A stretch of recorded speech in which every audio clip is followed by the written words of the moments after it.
In China, a sense of fear permeates everything.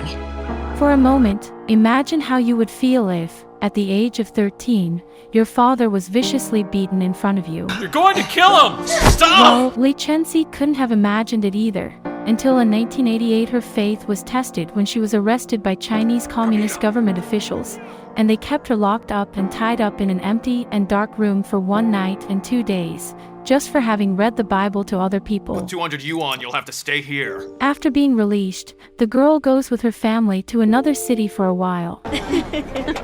And at the age of 17 she returns triumphantly with new knowledge, with the intention of telling those people about God, and she doesn't care if it costs her life.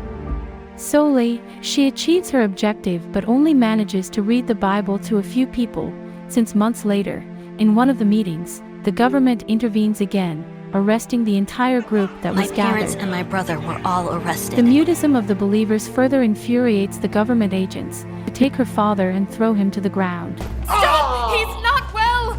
That moment is so painful for Chenxi that her heart breaks, and in front of her they give him a great beating in such a brutal and savage way, that they do not settle for just fists, but hit him hard with kicks to the face, which almost knock out an eye. When she sees such an atrocity and the desperate screams of her mother, she suffers mutely from all the barbarism just for keeping her meetings a secret.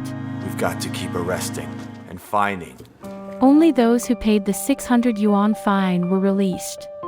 But the agents will have no compassion and will continue to arrest and fine the believers until they find the origin of the books brought by Chenxi. So after being released, she agrees with her family to leave for a while, but that was not possible since at that time. What are you doing? Behave! She is surprised by the agents who enter authoritatively, because they already know that Chenxi was the one who brought the Christian books. For this reason they put her back in prison. Sit!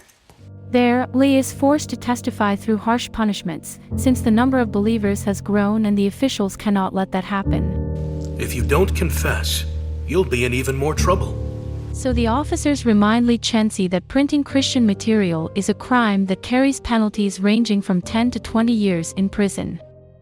And they urge Chenxi to speak, as the officials are convinced that those books and pamphlets are publications and propaganda to try to overthrow the national government, but Chenxi keeps quiet and refuses to say a word, as she has the firm conviction that their faith is not a crime and that all those who meet are noble people with a good heart, who do not cause harm to anyone because they are only taking refuge in the love of God. You really drank the Kool-Aid, huh? Talk! Talk! Since there is no way for him to talk, the agents look for his father and once again do what they are used to, hit him hard, and despite her warning that he has nothing to do with it, they ignore him. But he keeps hitting him over and over again. The next day, they interrogate her again, but she remains unshakable once more, so the agents take other measures and this time expose them to public ridicule. With some signs around her neck, they pass her around the town, being harshly questioned by the crowd that was watching her, but she didn't care. She continued with her faith more alive than ever, praying to God to suppress the wickedness of those people. After all those injustices that she had to go through, the agents insist that Chenxi sign a guilty plea, which she obviously did not sign, and that means that she continues to be deprived of her liberty. And 3 more if you still believe after that. She accepts all of this because she knows that everything that is happening are tests that God places to strengthen her love for him. After praying so much, she is released after her aunt, with her influence, pays the bail that agents usually charge in these cases. For a short time, she dedicates herself to healing her father from the injuries caused during the prison, and following her inspiration, she changes her province and dodges any surveillance. In this way she can continue with her preaching objective and recruitment of believers.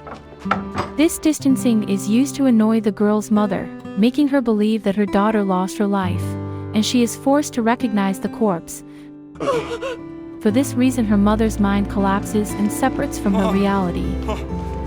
Meanwhile, Chenxi's heart is invaded by nostalgia for her loved ones and she decides to return, since she found out about her mother's mental illness, caused by her executioners. She was never the same again. She stealthily and with great caution arrives at her house, and she sadly observes the situation of her mother.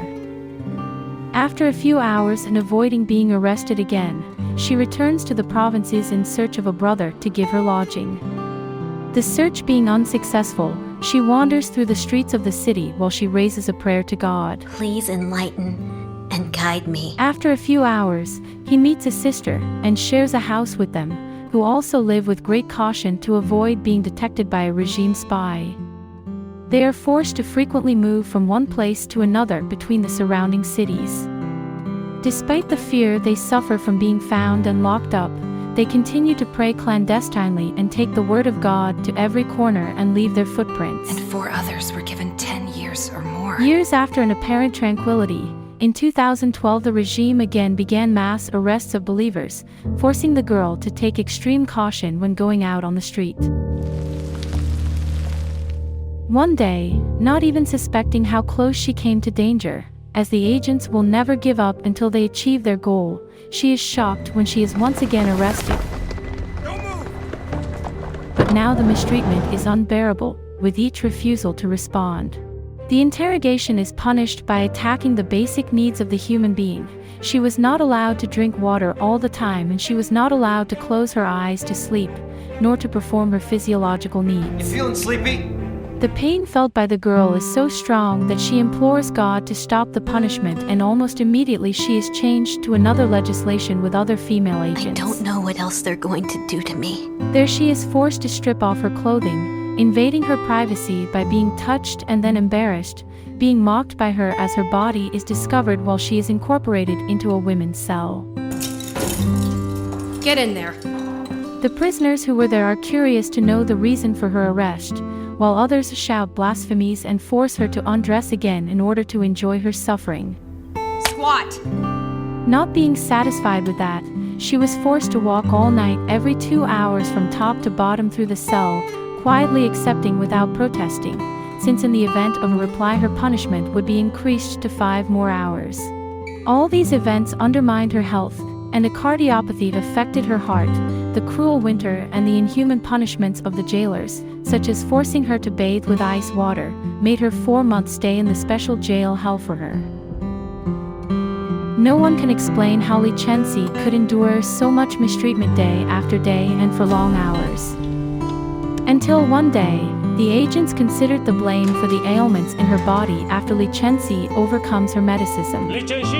And in an interrogation before some directors of her party, he recounts all the ruthless mistreatment committed against her. When you get out, She begins to narrate the mistreatment received throughout her life, from when she was 13 years old, when she was imprisoned for 1 day and 2 nights in that horrendous dark room, to the last and most savage beatings. Forcing me to go on the run. When the manager listens to the girl, he washes his hands and blames the local police of the town.